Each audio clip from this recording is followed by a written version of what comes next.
Chapter 40 Vajrabhairava, Death Defeater. In previous two chapters, we talked about the origin of the Satyadevata system of doctrines of Tibetan Buddhism, and as the Satyadevata, Bhairava is enshrined with different identification in different sects. In this chapter, we will expound the stationery of Vajrabhairava. Of the four classes of Tandra of Tibetan Buddhism, Kriya Tandra, Chaya Tandra, Yoga Tandra, and Anuttara Yoga Tandra, Vajrabhairava belongs to the Anuttara Yoga Tandra, the top class. The Anuttara Yoga Tandra can be further divided into two branches, which are father class and mother class, whereas Vajrabhairava features both father class and mother class. Namely, the practice on Vajrabhairava is evenly on father class and mother class. Hence, it is also called Advaya class, non-dual class, 无二序部. Holding the merits of both branches, Vajrabhairava in particular is propagated and served in Gelug. It is known that the Yonghe Palace is a temple of Gelug. Therefore, Vajrabhairava is indeed admired and revered by the Yonghe Palace specifically. There are plentiful practice methods related to Vajrabhairava, but with the main function of subjugating evils, conquering the death, etc. Many religious activities are held annually, like Vajra exorcism dance, evil subjugation Vajra dance, ritual ceremony of Vajrabhairava, which are employed to conquer the demons and be against death. As Satyadevata with the image of buffalo's head, Vajrabhairava's Avanika Buddha Dhamma, distinguished doctrines from others, is also called Lord of Hades, whose function is to subdue Yama. With regard to this, Bhairava functions differently in the Eastern esoteric sect and the Tandra of Tibetan Buddhism. What is the function of Vajrabhairava in the Eastern esoteric sect? To subdue enemies in the war. It is a function bringing merits to others. While in Tandra of Tibetan Buddhism, the function of Vajrabhairava is to expel evils and subdue the death, from which you yourself benefit. The stationery of Vajrabhairava is extremely complicated. Vajrabhairava has images of both tantric single figure and the tantric yab-yam posture, though the latter dominates in quantity. Quite a few of the images of tantric single figure are actually not Vajrabhairava but Rajabhairava. Statues of Vajrabhairava commonly seen are of various styles, for example, 2-armed, 8-armed, 18-armed, and 34-armed, etc. However, Vajrabhairava of Gelug has standard image, which is 9-headed, 16-footed, and 34-armed. For any images bearing this feature, they are defined as the standard image of Vajrabhairava of Gelug, since they symbolize the exclusive practice method of Gelug. Why does this very style of image represent the distinguished practice method? Since the stationery of Vajrabhairava acts a feat of symbolic achievement of Buddhism. It is thoroughly a masterpiece of art of Buddhist symbolism, with every detail referring to a corresponding theory figuratively. That's the reason to state that every detail of this very style, 9-headed, 16-footed, and 34-armed, symbolizes the practice method of Gelug. Firstly, statue of Vajrabhairava is blue. Why blue? Blue stands for the sky. What does sky stand for? Sky stands for emptiness and void, which symbolizes Dharma nature, that is immaterial and formless. What is Dharma nature? Emptiness means that no phenomenon has its essence. Besides, the statue of Vajrabhairava is a naked figure. Why is it naked? It actually symbolizes the escape from trouble and vexation and being free from passion, right? Isn't that a mark of freeing from anything by wearing nothing? It definitely is. The statue of Vajrabhairava, including the image of Lord of Hades, which functions distinctively, from others features with buffalo's head. Buffaloes have two horns, which symbolize the fundamental doctrines which are called the Divi Satya, the two truths, Paramata Satya, correct statement, and Samvriti Satya, conventional statement, right? As said, the fundamental dogma of Hinayana is Chattaya Satya, the Four Noble Truths, while Mahayana, Divi Satya, the two truths. The statue of Vajrabhairava has 9 heads, which stand for the 9 sutras of Gelug that need to be studied and practiced. It is not quite certain what exactly these 9 sutras are. However, it can be inferred from the curriculum of the esoteric hall of the Yonghe Palace. They are 5 principal shastras. 1. Pramana Vatika, 释量论, also called Hetuvidya, science of logic. 2. Abhisamaya Lamkara, 现观庄严论, on prajna, wisdom. 3. Madhyamaka Vatra, 路中论, on the middle way of Mahayana. 4. Vinaya Sutra, 戒律本论. 5. Abhidhamma Kosha Shastra, 俱舍论 of Hinayana. 4 classes of Tantra. 1. Kriya Tantra. 2. Chaya Tantra. 3. Yuga Tantra. 4. Anuttara Yuga Tantra. To summarize, combining the 5 principal shastras of esoteric hall and the 4 classes of Tantra, there are presumably 9 sutras that are conducted by Gelug. Now let's take a close look at the 9 heads of Vajrabhairava. On each there are 3 eyes. Why 3 eyes? It also symbolizes the doctrines that 3 eyes play the role of appearing, existing, emptiness, and neither existing nor emptiness, which is exactly the middle way. Namely, one eye looks at material, another one looks into immaterial, and the last one looks in the middle, the doctrine of the mean. The 9 heads are arranged in 3 rows. The one at the center is the biggest, flanked with another 3 on its left and right respectively. This is the first row, bottom row. Then there's the second row with 1 head and the third 1 head. Therefore, the 9 heads are structured as 7 plus 1 plus 1. 7 heads bottom row, 1 head second row, 1 head third row. With regard to 7 heads of the bottom row, except the biggest one at the center, the other 6 heads on the left and right are of different colors. Its right-sided 3 heads are yellow, blue, and red, while its left-sided 3 white, black, and gray. It has been talked previously when the 5-color winged horse flag is articulated that the 5 colors used in Tibetan Buddhism have standards, which means each color has standardized token but vary from place to place.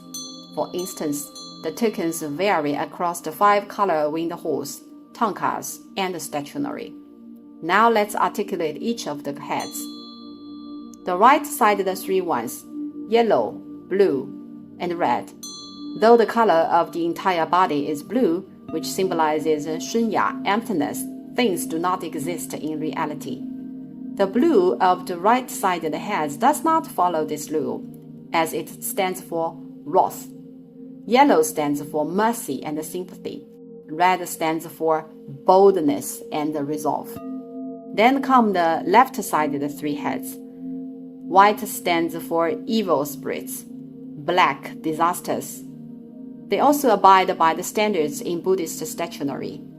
Of the 3 colors, there is the color gray, which is a transitional color, and it is not commonly used in Tibetan Buddhism. With the evil spirits of white and the disasters of black, what is transited in between? Death. Gray stands for death. That's the interpretation for the heads of the first row.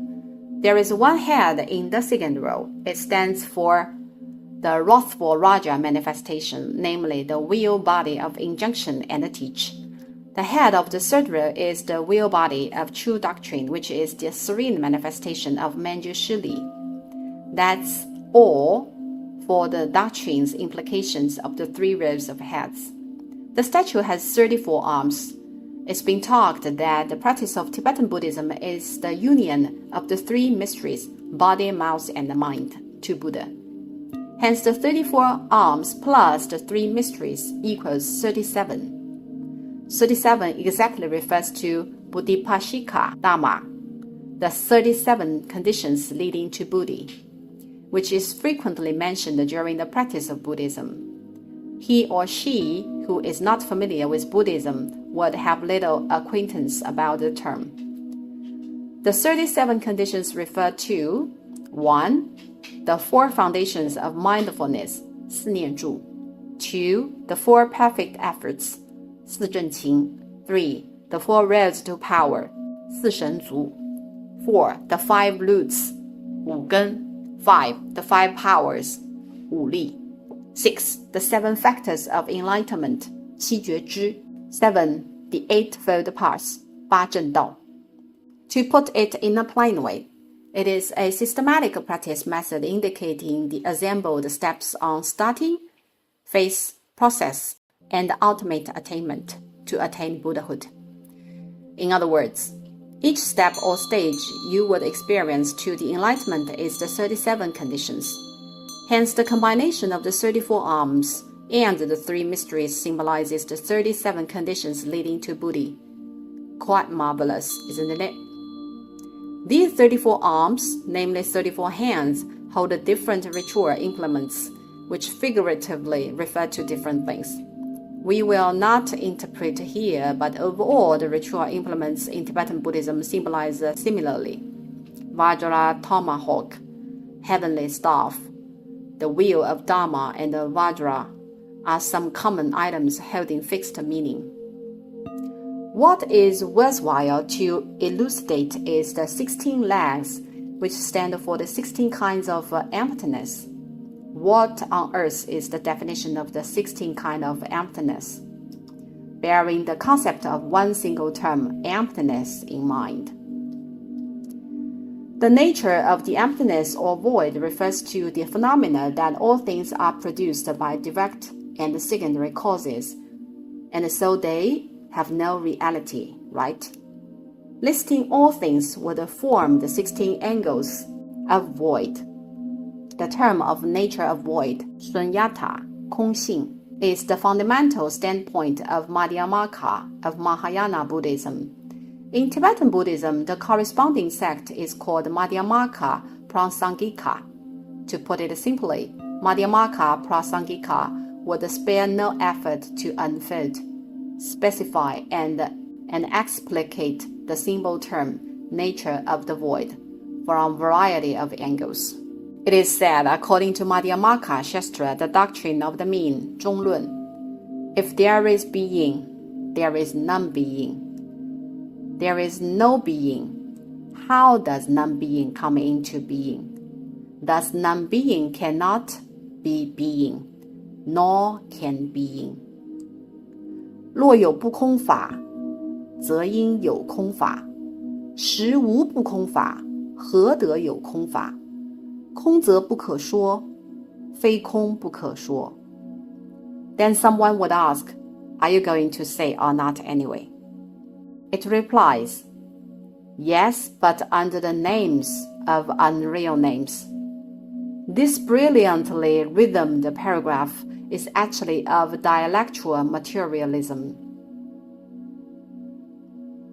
Now let's interpret this paragraph. As long as there is non-being nor emptiness, there must be being or existing, and vice versa. Emptiness and existing are inseparable of the same whole. Hence, emptiness cannot be described independently. Neither can existing. I may talk nonsense, nevertheless, if I am required to say. I am just joking. I mean, I may describe using the names of unreal names.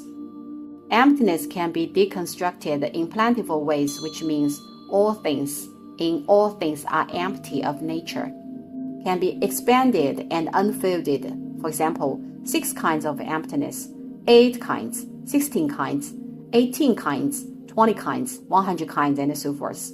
It can be concretized finely. The 16 kinds of emptiness are deconstructed based on 4-layer emptiness. What does it mean? Starting from this very one emptiness is deconstructed into 4 layers, and each layer is split into 4. Thus, 4 multiplied by 4 equals 16. This 16 kinds of emptiness is the distinctive deconstruction method of Gelug. Now I am going to chant them and kindly be reminded that they can only be sensed in Chinese rather than explained. You will directly get on your knees to Chinese as a language upon hearing the chanting. Buddhist doctrines cannot be learned and conveyed thoroughly for any people all around the world except people who speak Chinese. The fact that people from countries like Japan, Korea, are able to learn Buddhism is because they belong to Chinese cultural atmosphere. If they are translated into non-Chinese, the doctrines can't be interpreted completely. You will agree with me upon the 16 kinds of emptiness are sounded. 1 emptiness, 4 layers of emptiness, 4 kinds of emptiness per layer. First layer of emptiness. Emptiness of the internal, 内空. Emptiness of the external, 外空. Emptiness of the internal and external, 内外空. Emptiness of emptiness, 空性空. Second layer of emptiness. Emptiness of the great, 大空. Emptiness of the ultimate, 圣意空. Emptiness of the activity, 有为空. Emptiness of the non-activity, 无为空. Third layer of emptiness. Emptiness beyond the extremes, 毕竟空. Emptiness of endlessness, 无出后即空. Emptiness of the indestructible, 无散空. Emptiness of the self-nature, 本性空. Fourth layer of emptiness. Emptiness of all phenomena, 诸法空. Emptiness of definition, 自相空. Emptiness of the unobtainable, 不可得空. Emptiness of non-things, 无性空. Is my pre-statement persuasive? Lastly, let's talk about the style of the statue. The one in the esoteric hall is a single-figure statue, but the majority of the Vajrabhairava statues are styled in tantric yab-yam posture. Namely, the standard version of Gelug is the posture embracing the consort. This consort has a name which is Rolangama. Each consort embraced by certain Satya Devata has her own name with different implication. As it evolves the practice of yab-yam, we will go no further on the introduction of the yab-yam postured statues. This single-figure statue of Vajrabhairava in the esoteric hall is not a standard one of Gelug, but a statue of a Gaju sect. It's more than 6,000 kilograms in weight, about 2 meters in length, bearing the similar doctrines of the standard statue of Vajrabhairava.